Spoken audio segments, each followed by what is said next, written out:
The woman in the ice still screams under the Ottawa River. They said the ice never cracks in that part of the river, not because it's thick, but because something below is holding it together, sealed by the screams of the girl who sank with her mouth still open, her voice frozen mid-breath and her body never found.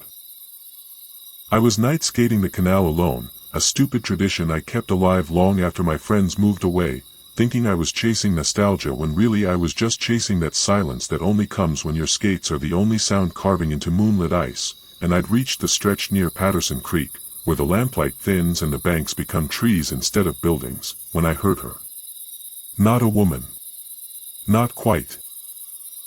The sound was sharp at first, like ice groaning, and then it split into something more organic, a scream buried in water, echoing beneath me like a voice trapped under glass, and I looked down, stupidly, and saw her face, just below the surface, eyes black and wide, mouth frozen open in a way no corpse could keep, as if she'd been screaming the moment the river swallowed her. She wasn't just a shadow.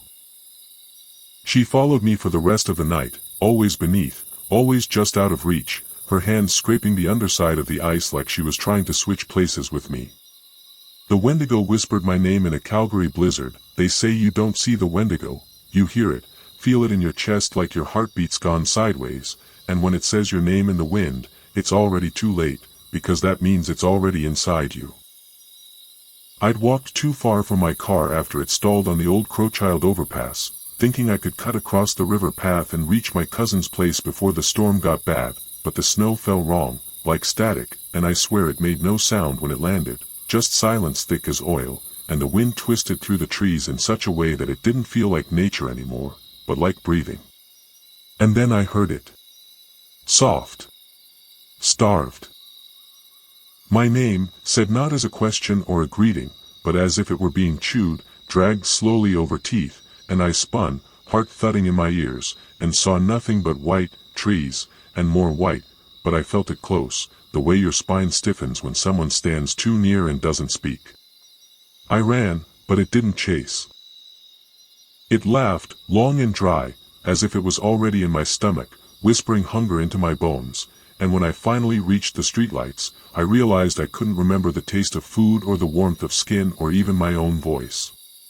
Only the wind saying my name again. I took the elevator to floor 8.5 in Toronto, and I never came back right. Inspired by the elevator game myth and Toronto's underworld, you can get to the hidden floor in the financial district if you press the right sequence and don't say a word, but if you hear someone get on with you after the 5th stop, do not look at them, because they're not a person, they're what lives between the numbered spaces. My friends dared me, of course they did. Downtown office towers have stories they don't write on the directories, places only cleaners and night guards whisper about when the lights flicker, and I found the right building, the right time, and the right buttons, 2, 6, 3, 2, 10, 5, and then, back to 1. But it didn't go to 1.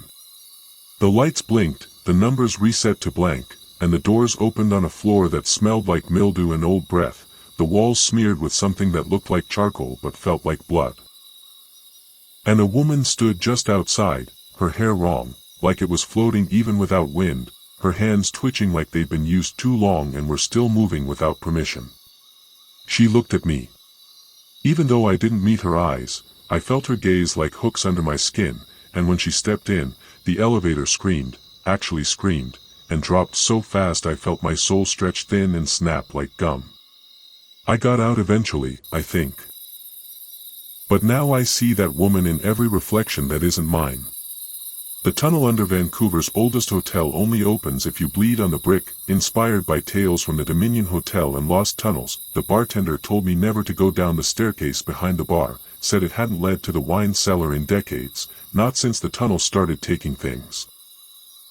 But I was drunk, stupid, and already bleeding from a broken glass, and when the blood hit the stone, the wall sighed like it had lungs. I had no business being there alone at closing. Place smelled like history and rot, and the bartender's warning felt more like an invitation the longer I drank. And behind the bar was a crooked door I wasn't supposed to notice, and beyond it, a staircase that dropped at an angle that didn't make architectural sense, too steep, too narrow, lined with brick that looked wet even when dry. I bled on it. Not on purpose. Just a slip of the glass. And the second the blood hit the mortar, I swear the bricks shifted, breathing in and out like stone lungs, and the tunnel beyond opened wider, darker, and smelled of soot, iron, and something unmistakably human. I walked too far in. Heard voices. Familiar ones. Then mine, screaming things I hadn't said yet. When I turned back, the door was gone. And now when I sleep, I hear stone shifting in the walls behind my bed, like it's building a tunnel toward me. The mirror at the Halifax boarding school showed me things I never did. Until I did them, based on East Coast haunted boarding school legends. They hung a sheet over the hallway mirror after the girl jumped from the roof, said it was cracked during the storm, but I saw it uncovered once, and it showed me a version of myself I didn't recognize, with blood on my collar and something evil shining behind my eyes. The mirror was long, cracked in the center, with flecks of silver peeling away like rot under glass, and they said it always faced the hallway because no one dared move it after what happened in '73, the girl who smiled at her reflection too long and woke up with someone else's name written across her chest in her own handwriting. I saw it by accident. Storm knocked the power out. Candles in the hallway. The cloth had fallen. And when I passed, my reflection turned and looked at me, not a flicker, not a blink, but fully turned, blood running from the edge of its mouth, smiling so wide I heard glass creak. For weeks after, I dreamed of drowning people. And then someone did drown. Someone I hated. No one believes me when I say I didn't touch her. But the mirror shows me things now. Things I haven't done. Things I'm going to. He never left the basement of 101, King Street, and neither will I. Based on Hamilton's haunted asylum tunnels, they sealed off the lower levels of the building back in '88, claimed the flooding made it too dangerous, but the truth was uglier than water. It was something they buried behind bricks and rusted doors, something that clawed its way up through screams and shadows, and now it has me, too. The first time I felt it was a chill that didn't belong to air conditioning or weather, a cold that pulsed from below, seeping through the concrete like veins beneath skin, and even though my job was just to document architectural decay for a grant proposal, I couldn't resist the staircase that spiraled down beyond the locked gate, because something about the rust and silence whispered to me in a language I didn't understand but instinctively obeyed. I found the passage behind a dislodged panel, low, narrow, and blacker than I've ever seen, and as I crawled in, dragging my bag behind me, the air thickened like syrup, and the walls wept condensation that smelled of mildew and iron, and beneath the sound of my own breath I could swear I heard something echoing, a scraping rhythm like fingernails on bone. The room I entered wasn't on any blueprint. No windows. No lights.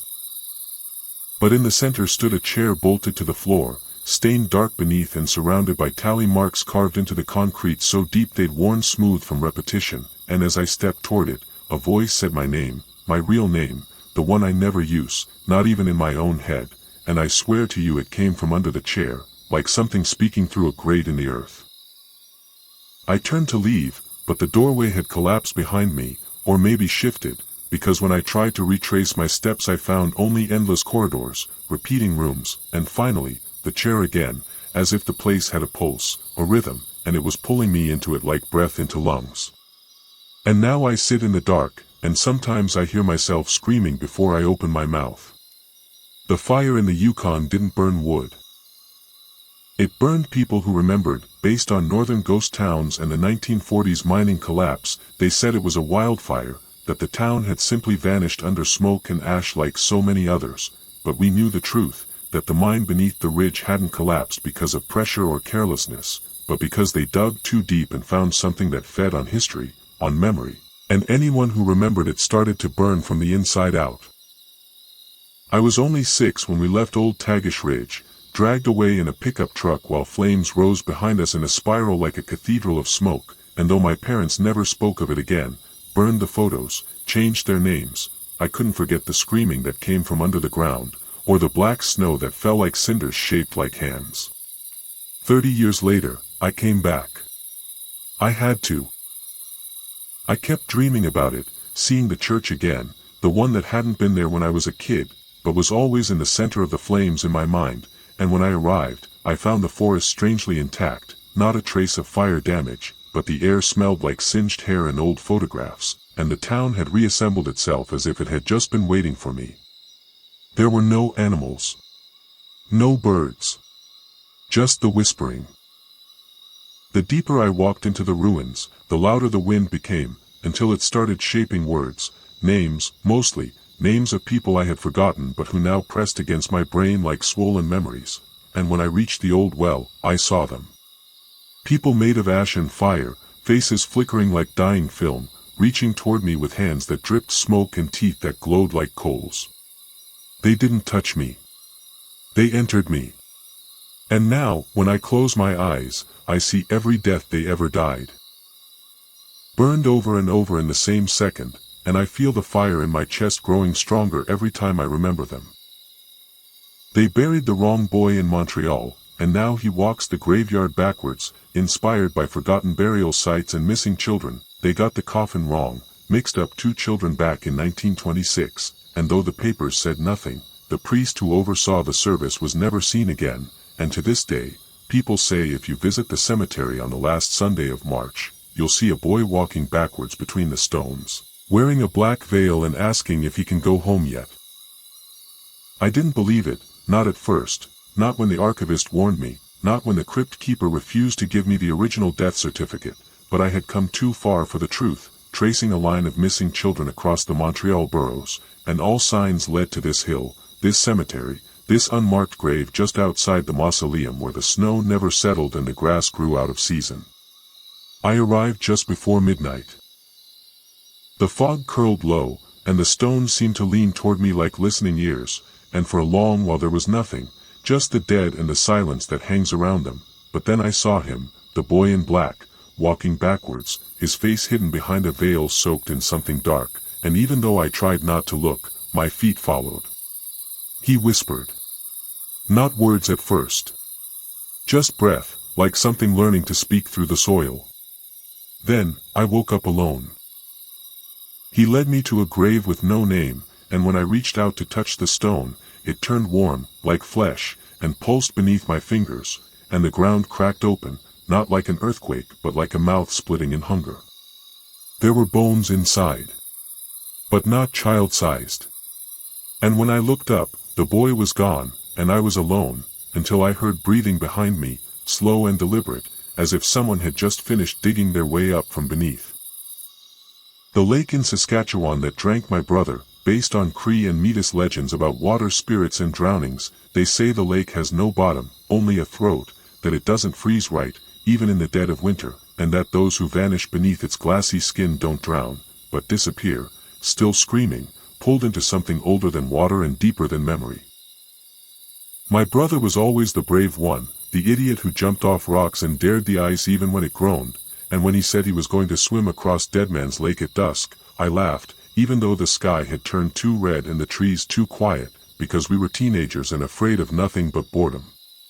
But when he reached the center, he stopped. Treaded water. And then sank. Not like someone drowning. Like someone being dragged.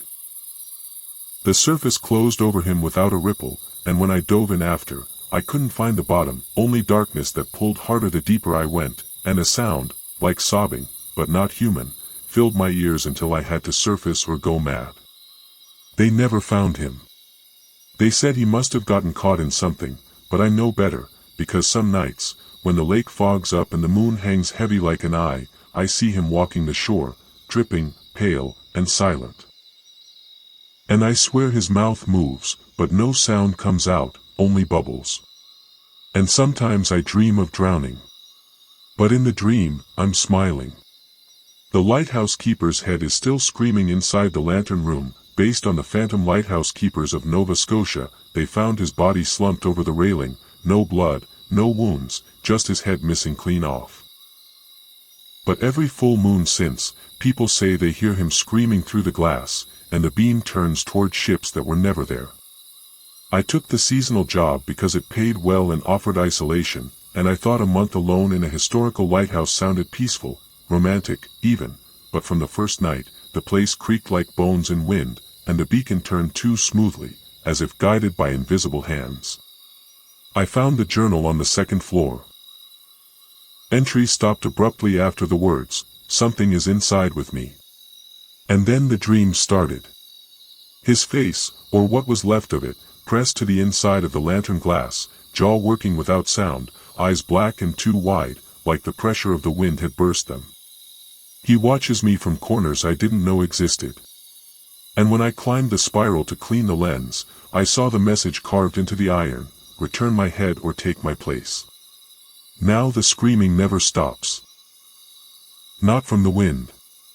Not from the sea.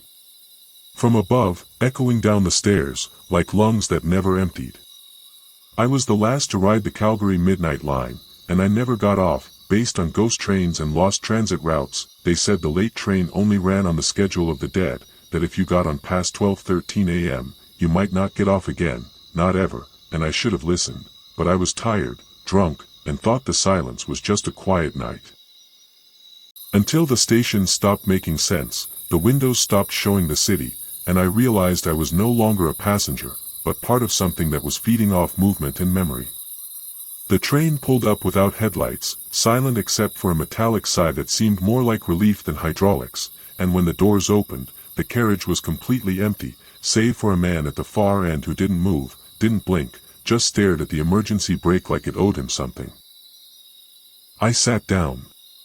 The lights flickered, but never stabilized, and after 2 stops I noticed the signs had changed, not just in language, but in shape, the names unpronounceable and flickering in alphabets I don't recognize, glowing like old wounds across rusted metal.